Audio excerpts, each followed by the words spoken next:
Bonsoir à tous, mesdames et messieurs, vous êtes sur ESAE Télévision, la télévision de l'excellence. Nous sommes le samedi et le samedi après-midi, généralement, c'est votre émission Ici tout se raconte. Cet après-midi, lors des relations sexuelles, pourquoi les hommes ont recours aux aphrodisiaques? Ouais, c'est la thématique de ce soir. Pour en parler, 3 panélistes. Il s'agit de Jules-Léandre Kitty, chroniqueur, défenseur de la masculinité positive. Bonjour. Bonjour Tatiana. Également avec nous, Dana Funk Djamagbo, étudiante. Bonsoir. Bonsoir. Il n'est plus à présenter également, lui c'est Adebada, chroniqueur et juriste. Bonsoir. Bonsoir Tatiana, bonsoir aux internautes. Alors, je vais vous poser la question à tout un chacun. Est-ce que le sujet de cet après-midi vous parle, Monsieur Bada? Sujet est plus que jamais d'actualité parce que on assiste à une augmentation de l'usage des aphrodisiaques dans notre société et il n'y a maintenant plus d'âge, des plus jeunes aux plus vieux, les aphrodisiaques sont utilisés tous azimuts. Donc il faudrait qu'on en parle parce que derrière l'usage des aphrodisiaques, il y a beaucoup de conséquences qu'on ne contrôle pas, qu'on ne connaît pas, et sans de tel type de discussion, on ne saurait pas se limiter pour ne pas tomber dans des déconvenues irréparables. Jules-Léandre. Non, je trouve que comme à vos habitudes, vous savez trouver les sujets qui impactent un grand nombre de personnes. C'est aussi ça le rôle, la responsabilité sociale du journaliste. J'ai simplement envie de vous féliciter donc pour avoir joué votre part de responsabilité, de choisir un sujet à travers lequel des gens peuvent se retrouver et chacun y prendra de sa graine. Mais en plus, ça vous ressemble que de trouver les sujets que d'autres prennent pour des sujets tabous. Donc, d'oser. Il n'y a pas de limite pour vous. Je vous connais il y a de belles années derrière. Je pense que vous êtes tout à fait dans le droit chemin en choisissant ça. On va en parler. D'accord. Comme nous sommes des hommes qui ont grandi déjà plusieurs fois. Et des adultes, hein. Bon, voilà.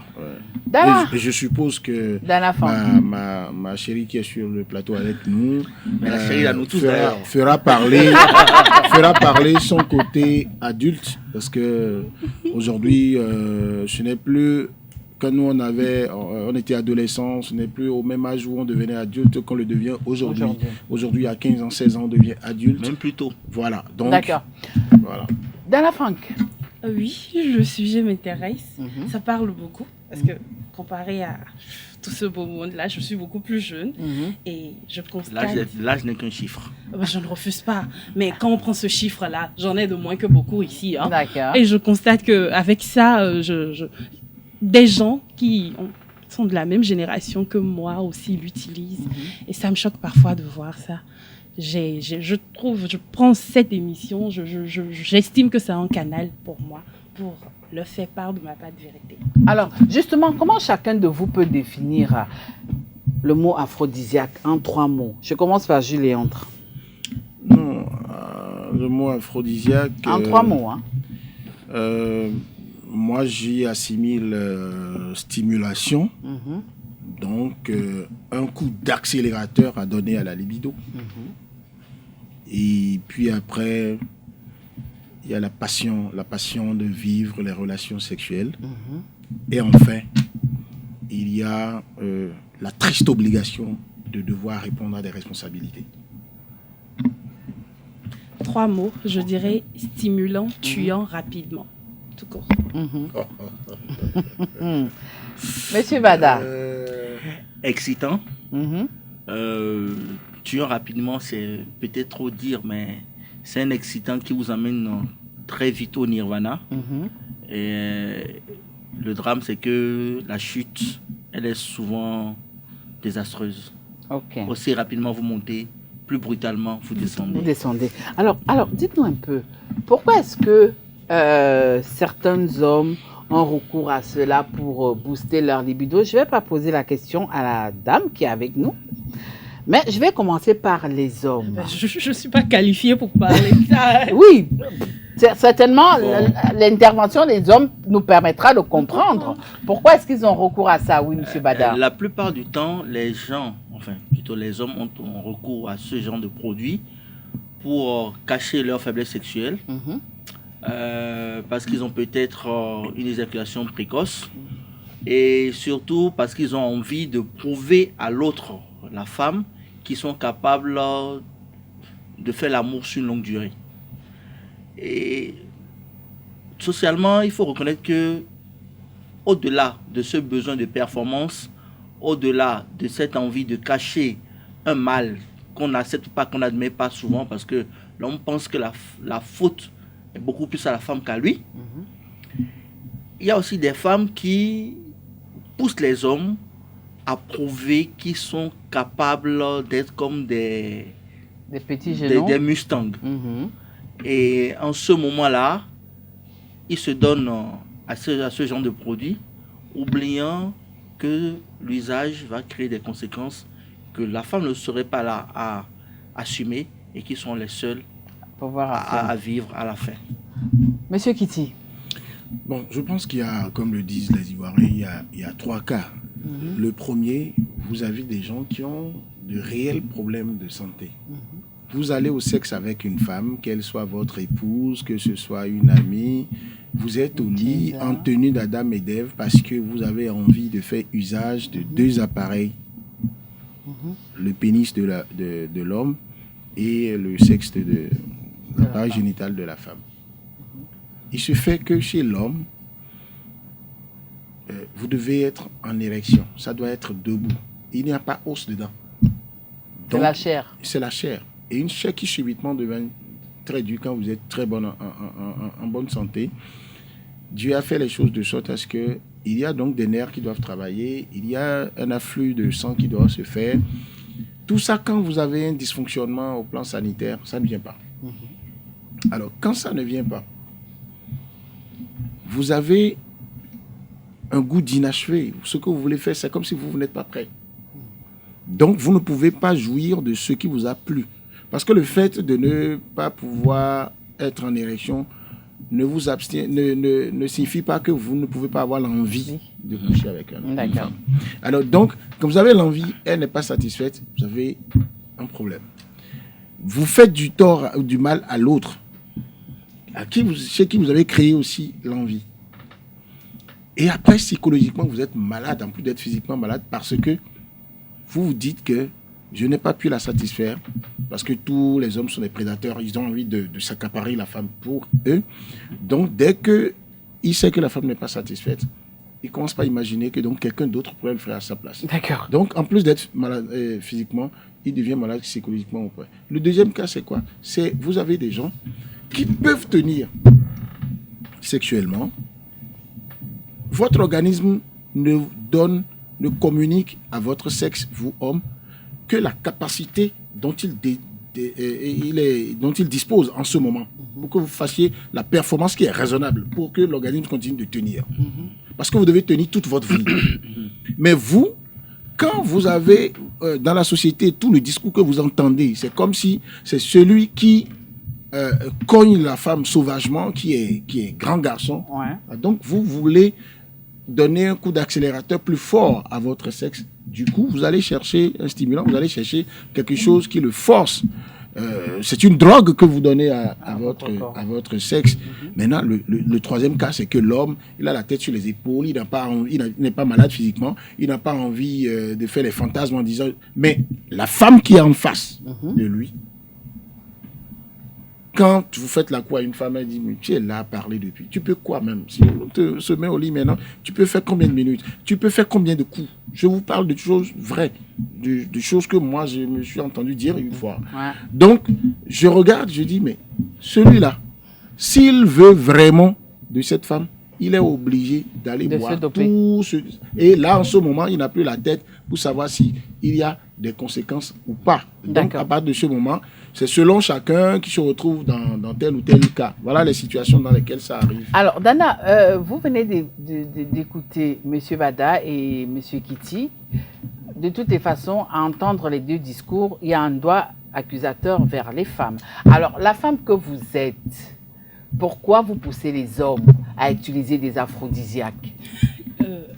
Moi, je ne dirais pas qu'une femme pousse un homme à utiliser des aphrodisiaques. Ce sont eux-mêmes qui finissent par se dire « je vais lui la marquer ». Et c'est en essayant de vouloir la marquer qu'ils vont vers ça. Ce sont des gens qui réfléchissent. Je ne peux pas leur apporter de l'acide et dire parce que je veux que tu prennes, parce que je veux voir comment tu meurs, bois de l'acide et ils le prendront. Non, non, pas du tout. Ils ont un sens, ils peuvent réfléchir. Moi, je dirais plutôt sur ce problème de sexe où on dit que c'est la femme qui pousse. J'ai toujours dit un truc. Quand tu sais t'y prendre, quand tu sais le faire et que tu le fais bien à quelqu'un, tu n'as pas forcément besoin de la cogner ou Vous n'êtes pas sur un ring où vous devriez penser à une vengeance. Quand tu le fais bien, elle se rappellera toujours de toi et elle pourra t'éviter tout ça, quoi.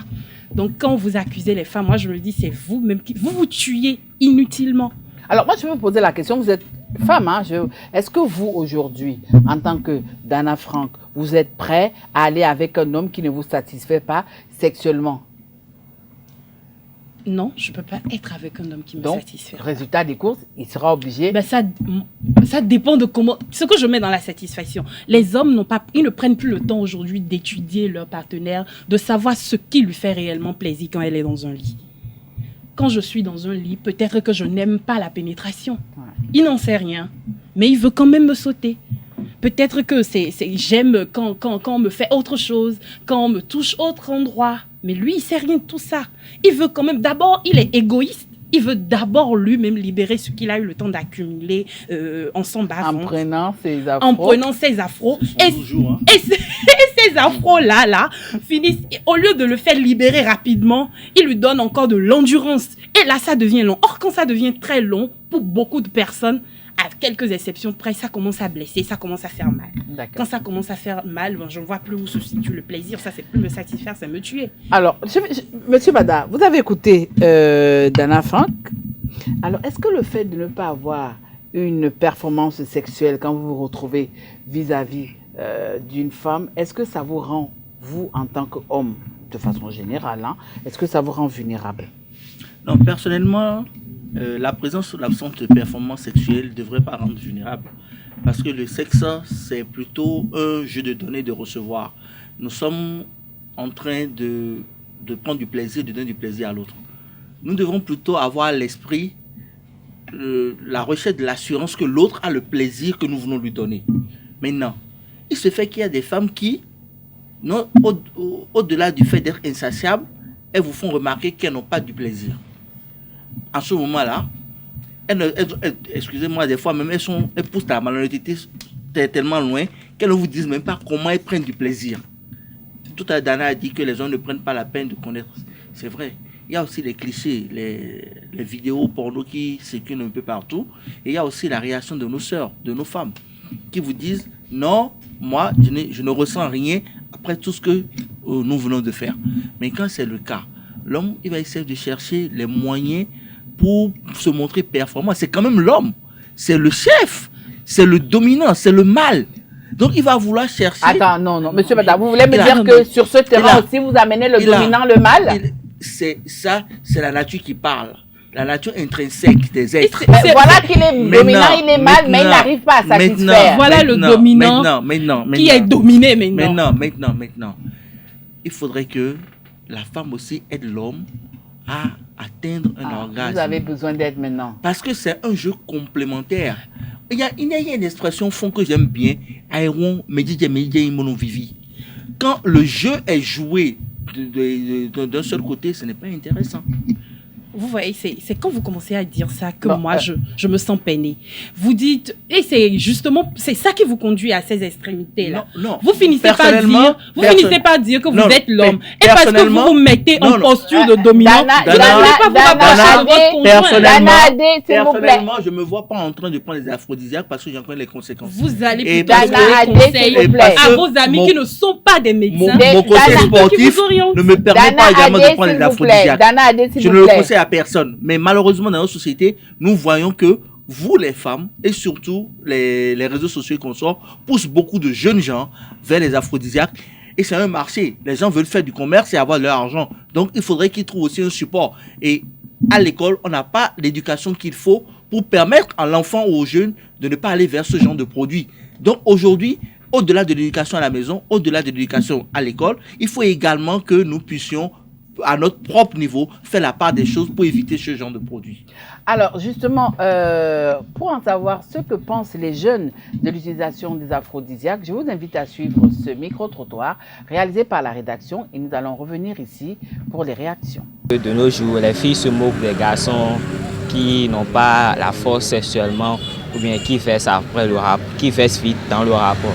Donc c'est pour ça qu'il y a beaucoup de garçons et quand ils prennent les incidents sexuels, il y a d'autres qui prennent ça pour faire du mal. Aux filles, il y a d'autres qui font ça pour satisfaire.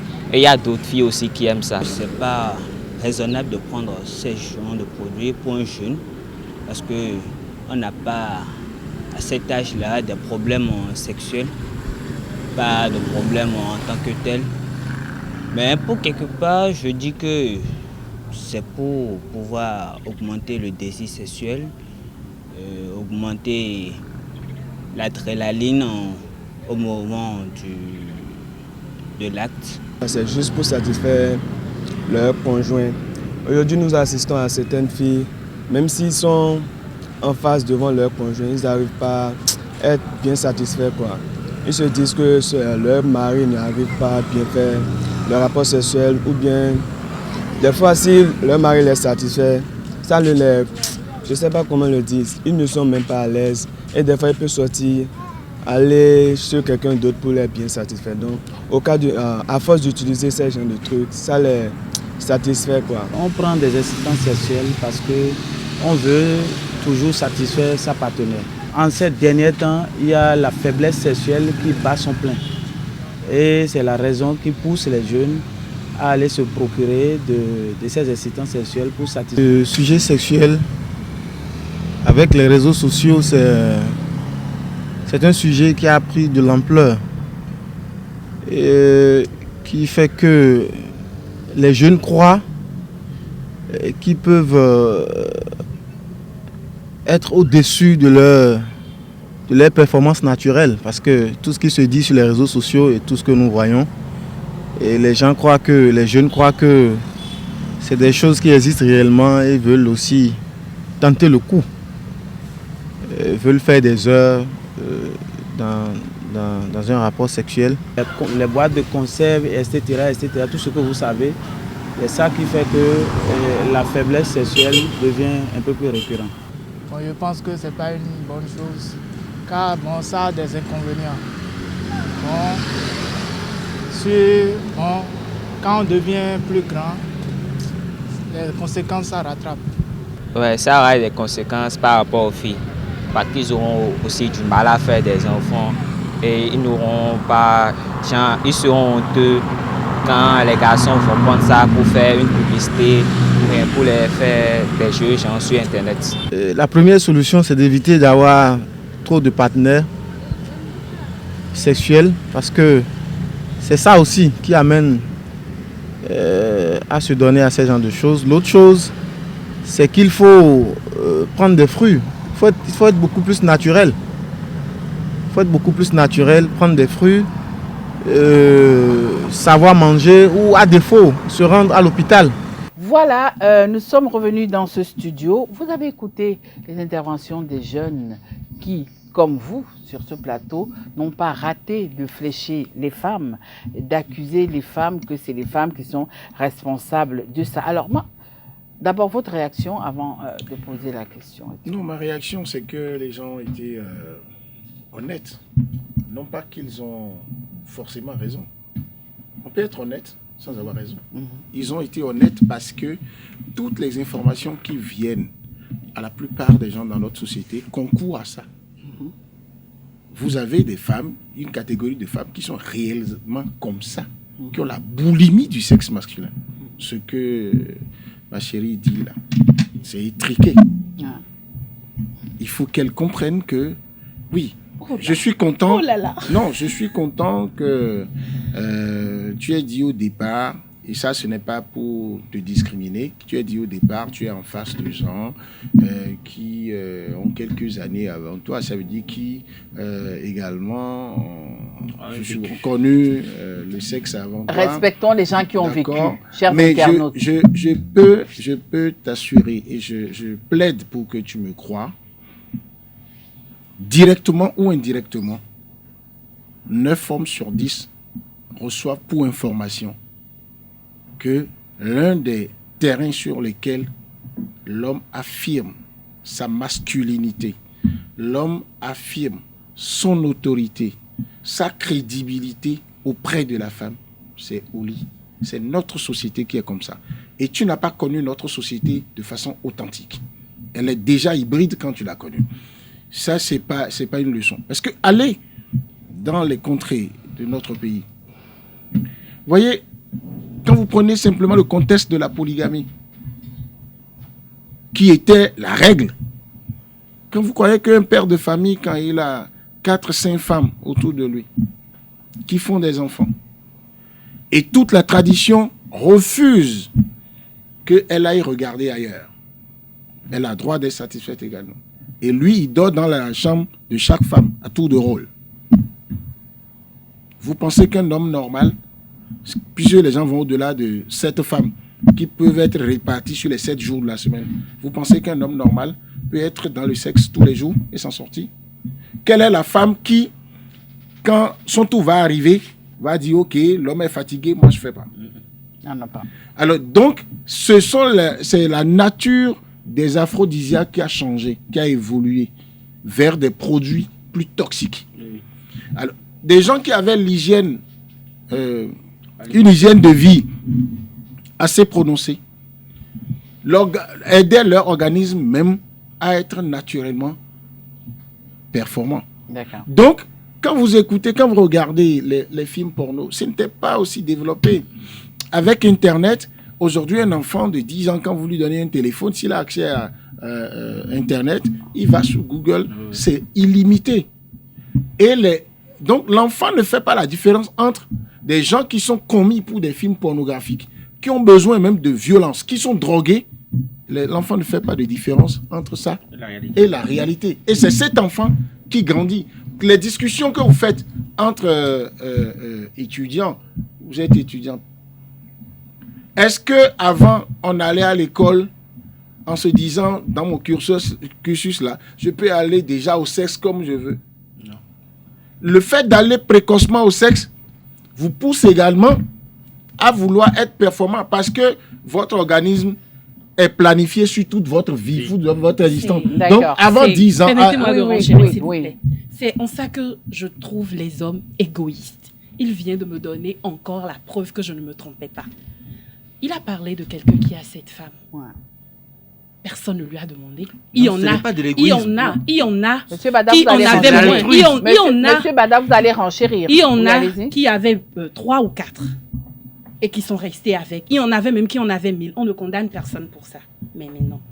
Pourquoi est-ce que vous prenez le sexe pour un règlement de compte? C'est pour votre propre prestige.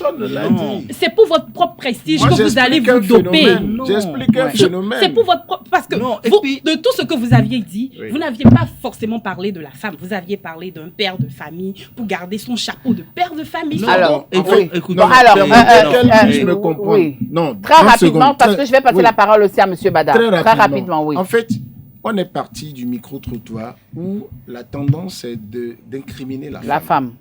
Et j'ai dit, il y a des femmes qui directement peuvent pousser un homme à ça, à travers leurs propos, leurs défis. Mais il y a également qu'indirectement, l'homme... Attendez, excusez-moi. Vous pouvez en compter combien? Dana Fan, s'il vous plaît. Supposons, je vais vous aider, supposons que sur 10, il y a une seule qui est de la catégorie de celles qui poussent les hommes à faire qui les défient. Les 4 autres, la société a aidé l'homme à recevoir les informations comme si ces informations viennent de la femme pour l'intérêt de la femme. L'homme est préparé pour dire, je veux satisfaire cette femme, même si elle ne l'a pas exprimé. Je crains qu'elle ne me dise pas par hypocrisie qu'elle n'est pas satisfaite, qu'elle aille faire ailleurs. Alors, ou bien... Et ça, c'est ce que vous ne voulez pas entendre. Du coup, l'homme a des informations erronées. La société est organisée pour corrompre l'homme. Dire que c'est erroné, c'est Oui, déjà mais bon. en fait, si vous prenez du temps pour Julie-André Dana, s'il vous plaît, avec votre permission, monsieur Julie-André, vous allez permettre à monsieur Adebada de répondre à ma question. Vous n'allez plus répondre par rapport au micro-trottoir, mais la question que moi je vais vous poser, c'est de savoir, est-ce que l'homme a forcément besoin d'être fort aux fesses, comme on dit, pour pouvoir satisfaire la femme, sexuellement parlant? Aimer une femme, c'est un art. La combler, c'est un chef-d'œuvre. Et ça s'acquiert avec le temps et l'expérience. Tout à l'heure, ma chère Dana parlait de ce que les hommes sont égoïstes. Vous êtes plus nombreuses que nous, démographiquement parlant. Ça n'excuse pas non, le fait écoutez, de... C'est la phrase phare des hommes, d'ailleurs. De deux. Quand je sors avec vous et je vous comble, et vous êtes sexuellement comblé, vous rayonnez autrement dans la société. On a eu des professeurs femmes, quand elles viennent la mine froissée, on dit mais quoi, elle a mal été occupée la nuit. On se le dit entre élèves. C'est pour dire que le sexe a une place prédominante au niveau du bien-être de l'être et surtout de la femme. Personne n'a dit. Maintenant, quand votre femme n'est pas comblée, c'est qu'il y a un problème. C'est que vous ne savez pas utiliser votre engin. Non, mais c'est ce que je vous dis. Ce n'est pas que ça. C'est ce que vous dites. Tout ce qui peut amener à ça, là, c'est plus trop de facteurs. Est-ce que l'aphrodisiaque vous montre comment Non. toucher une femme? Non. Non, elle vous donne juste de l'endurance. Tout à l'heure, et on a parlé Dana, s'il vous plaît. Dana, vous n'avez pas la parole. Dana, vous n'avez pas la parole. Informations qui nous parviennent. Donc, il y a un travail qu'il faut faire en amont pour que nous puissions avoir la bonne information. Ceux qu'on a interrogés dans la rue pour dire ça. Quand on parlait ça veut dire que la société va vers ça. Voilà, quand on parle des films porno, les films porno, en fait, c'est pas pour nous les Africains. L'Africain n'a pas besoin de ça. C'est l'occidental qui va au boulot, boulot, dodo, métro, qui n'a pas le temps d'avoir une vie. C'est pour lui qu'on a fait ça, pour qu'on puisse. Oui, l'Africain n'a pas besoin de ça, mais l'Africain aujourd'hui. Parce que nous sommes dans un monde mondialisé. C'est ça. Chacun essaie de vendre une part de lui pour acquérir une part de l'autre. Ce qui est d'ailleurs dommage à un certain moment. Oui, non, Dana, écoutez, vous avez... Dana, aujourd'hui, quand on va parler d'hommes et de femmes, nous sommes là pour nous compléter, pour nous rendre heureux. Il y a des femmes qui ne sont pas heureuses parce qu'elles estiment que l'homme ne les a pas comblées sexuellement. Si ce monsieur s'en rend compte, il va essayer de faire avec les moyens de bord. Tout à l'heure, tu as dit que oui, il ne se connaît pas, il ne sait pas utiliser son corps. Il a beau se connaître, il a beau savoir utiliser son corps. La femme qui est devant, si elle joue à l'insatiable, elle va le pousser à aller au-delà de ses limites. Alors, à tous les trois, vous l'avez longuement dit. Aujourd'hui, par rapport à votre âge, Dana, est-ce que ça vous arrive d'avoir des relations avec des hommes qui utilisent des aphrodisiaques? Et si oui, est-ce que forcément, à la fin de l'acte, vous êtes comblé? Est-ce que vous tirez du plaisir? Parce que certains estiment que parfois, faire l'amour, c'est un art. Faire l'amour, c'est un plaisir partagé. Qu'un homme prenne un aphrodisiaque ou pas, ça, je ne le sais pas. Je ne pourrais jamais dire que oui, je sais qu'il utilise des stupéfiants ou prend. Je ne pourrais le dire. Mais pour ma part, je n'aime pas la brutalité. C'est en cela que je trouve stupide de prendre des aphrodisiaques. J'aime parce que je me dis, j'estime que quand je me mets nu devant toi et que tu acceptes de te mettre aussi nu et qu'on se met dans un lit, c'est pour se donner mutuellement un plaisir. Il faut que tu jouisses et il faut que je jouisse également. Alors, je t'amène à jouir et tu m'amènes à jouir. Mais non, tu ne me blesses pas. Tout comme.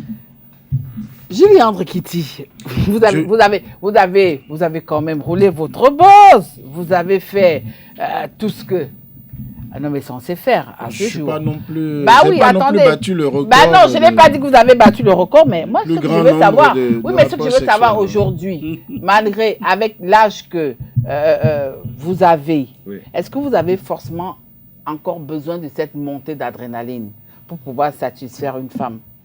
Non, moi, j'en ai plus La question est valable pour me dire M. Bada aussi. J'en ai plus besoin. Et je fais un témoignage. Il m'est arrivé d'en utiliser. Et c'est pourquoi je suis davantage convaincu que la qualité de l'information peut vous pousser à certaines choses. Dans mes années collège, et les années universitaires. Mais vous savez, ce C'était sont quoi? ces informations-là. C'était du gingembre, du chocolat, c'était quoi? Oui, c'était plutôt des produits assez naturels. Il y avait le gingembre dedans. On pouvait te dire, il faut prendre petit cola, il faut prendre du lait avec un œuf battu comme ça. Du sans miel, être, par exemple. Oui, voilà. Ouais. Et c'est pourquoi je vous ai dit que la qualité même des aphrodisiaques, ça a évolué. Il y avait des fruits qu'on nous disait, si tu prends, bon voilà, ça va te faire du bien. Alors, je voudrais dire une chose. Là encore, comprenez qu'il y a une différence entre les aphrodisiaques, les produits aphrodisiaques que les gens utilisent ne sont pas systématiquement des stupéfiants. Celui qui prend un produit aphrodisiaque, selon la qualité du produit qu'il prend, il n'est pas systématiquement devenu sauvage.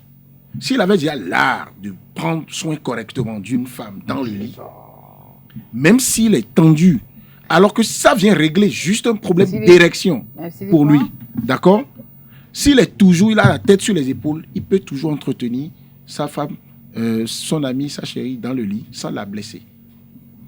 Donc si quelqu'un était déjà mal éduqué dans la manière de faire l'amour, qu'il ait pris aphrodisiaque ou pas, il sera la donne sauvage. ne changera pas. Alors, vous chutez par là. Oui. J'insiste sur le fait que cette émission aura de la valeur si nous n'occultons pas les cas où les gens sont réellement malades. À aucun moment, ma soeur n'a pris en compte ça. Vous ne prenez que la tête des gens en compte. Des gens peuvent, et à n'importe quel âge aujourd'hui, la qualité des nourritures que nous prenons aujourd'hui, ça fait que des gens... Vous avez beaucoup de vos camarades, vous avez beaucoup de vos camarades qui s'habillent, qui mettent les tailles basses, qui sont bien habillés, les debout DVD, comme ça. dos et ventre Mais dehors. ils ne sont... D'abord, des jeunes aujourd'hui, à moins de 20 ans ou à 20 ans, s'asseyent dans les bars, peuvent prendre des casiers de bière un soir. Vous pensez que c'est une hygiène de vie alimentaire? Au bout de 30 ans, je ne les vois pas être capables d'avoir le niveau d'érection normal par rapport à leur âge. À 50 ans, ils sont à bout. Ça devient un problème de santé. Alors, l'autre aspect qu'il faut prendre en compte, c'est l'industrie. Vous chutez par là, vous chutez par là. C'est l'industrie commerciale autour de ce phénomène. D'accord. En plus des films pornographiques, vous avez une forte industrie. C'est comme dans le milieu pharmaceutique. Dans toutes les pharmacies, vous avez des produits aphrodisiaques. Merci. Pourquoi ce n'est pas interdit? On va permettre à M. Pourquoi la Bada de publicité réagir aussi. sur les produits traditionnels et sur les produits même modernes? Aujourd'hui, quand vous écoutez les radios, les télévisions, vous êtes sur les réseaux sociaux, vous rencontrez 10 publicités qui marchent, vous avez 8. Si vous vendez un produit aujourd'hui, vous ne mettez pas dedans que ça fait lever le bas de l'homme, vous ne vendez pas. Monsieur Bada. Les produits aphrodisiaques, c'est un choix de vie. Comme l'a dit Léon tout à l'heure, il est arrivé un certain moment de notre vie où on en a fait usage, mais c'était beaucoup plus des produits naturels. Du miel, du gingembre, du petit cola, comme on dit. Même du tapioca qu'on prend là. Ça a une histoire de l'évaillé autour. Voilà. La femme me vend ça, je bois, après je lui retourne l'ascenseur. Vous n'avez pas la parole. Voilà. Avec un peu de pastis. Vous n'avez pas la parole. C'est beaucoup plus des rituels qu'on faisait à cette époque-là. Mais aujourd'hui, c'est devenu des produits chimiques, des produits toxiques qui peuvent emmener jusqu'à des AVC. Parce qu'on a vu des gens prendre ces genres de produits. des gens de whisky maintenant en sachet, c'est très grave. Monsieur qui dit vous n'avez pas la parole. Les whisky en sachet, c'est vraiment la mort, la mort ambulante. Ouais. Et je pense aujourd'hui qu'avec notre vécu, ou plutôt notre hygiène de vie, nous avons la chance de bander sans avoir besoin de produits aphrodisiaques. Alors, et nous sommes capables encore d'aller au-delà d'un, 2 coups. Ce qui n'est pas le cas de beaucoup de personnes que vous donc pensez. Donc vous allez jusqu'à 2 coups. Ouais. C'est ça que vous voulez faire dire aux internautes cet après-midi. Et surtout, il faut avoir un rythme de rapport sexuel qui vous sied. Voilà. C'est-à-dire que ce n'est pas tous les jours, il faut le faire. Tous les jours. Vous pouvez faire ça 2 ou 3 fois par semaine. Monsieur qui et beaucoup de sport. Ouais. Et un secret, ceux qui veulent avoir de l'endurance faites du sport sur une semaine et tapez Vungo. Vous allez voir que vous passez facilement de 5 minutes à 25 minutes, 30 minutes. Je peux dire quelque chose. Oui, très rapidement, on va terminer par vous parce que M. Bada, il a terminé. Hein. Non, mais je n'ai pas terminé. Non, vous avez terminé, M. Bada. Au niveau de la technique, on nous fait déjà les signes. Donc, le temps est parti pour l'émission et arrivé à ça. Je préfère encore ce qu'il a dit dernièrement, le sport. Ça encore, ça m'enchante. Maintenant, j'aimerais dire à mes amis, mes frères qui m'écoutent, de ne pas tenir compte de ce qu'ils disent parce qu'ils l'ont utilisé, ils le regrettent et ils viennent de le dire. Pour ne pas être comme eux demain, autant éviter. Pour satisfaire la femme. Non, attendez, Monsieur Bada et Monsieur Kitty. Monsieur Bada. Ils ont cité des choses. Monsieur Adé et Monsieur Bada. Des choses naturelles. Mais attendez, Monsieur Kitty et Monsieur Bada, s'il vous plaît. Ne dis ce que j'ai à dire. S'il vous plaît. Je peux. Je demande à la technique de nous accorder juste une minute. Nous ne sommes pas des victimes. Oui, Monsieur Bada, s'il vous plaît. Ce n'est pas bon. Monsieur Bada, s'il vous plaît, Monsieur Bada, s'il vous plaît. Je demande à la technique de nous accorder une seule minute et je vais poser une seule question. Pour que je puisse finir. Vous allez juste me répondre par oui ou par non et nous allons clôturer. Vous n'allez pas argumenter. Alors, Dana, dites-nous un peu. Oui, vous avez fini. Alors, Dana, dites-nous un peu. Prendre des aphrodisiaques et après avoir un gros sexe, est-ce que c'est forcément synonyme de... Est-ce que le résultat des coups, c'est que vous saurez forcément l'utiliser? Non. Monsieur Kitty, les aphrodisiaques et après on se retrouve avec un gros bazooka. Un bazooka. Est-ce que ça veut dire forcément que je vous réponde. la peur? Oui, c'est non. Hein? C'est juste oui, c'est non. L'homme que je connais le plus, c'est Julien Kitty. Dieu l'a garni de l'essentiel de ce dont il a besoin. Donc, les dimensions pour moi sont normales. Gros petit, le tout c'est de savoir s'en servir. Mais les dimensions de ce que Dieu m'a donné, jusque-là, sont restées célébrées. Monsieur Bada. Je rejoins Julien dans ce qu'il a dit. Et je peux dire que l'excès en toutes choses nuit. Et la nature fait bien que mieux les choses. C'est à nous de savoir en profiter et de savoir en jouir comme cela se doit. Voilà, chers amis internautes, chers téléspectateurs, nous sommes arrivés à la fin. Je sais que vous êtes restés sur votre faim, mais ne vous inquiétez pas. Nous allons organiser une autre émission et on pourra encore entrer plus en détail. Mais bon, fin stop à tout le monde descend lors des relations sexuelles. Pourquoi les hommes ont recours aux aphrodisiaques? Vous avez écouté les hommes qu'on avait sur ce plateau. Vous avez écouté la femme d'un enfant qui a essayé d'argumenter, mais il a été très difficile pour elle de convaincre les hommes. Moi, tout ce que je peux dire, gros, petit, le tout c'est de savoir s'en servir. On n'a pas forcément besoin d'avoir recours aux aphrodisiaques. Merci de nous avoir suivis. Merci beaucoup. Samedi prochain quand il sera 16h.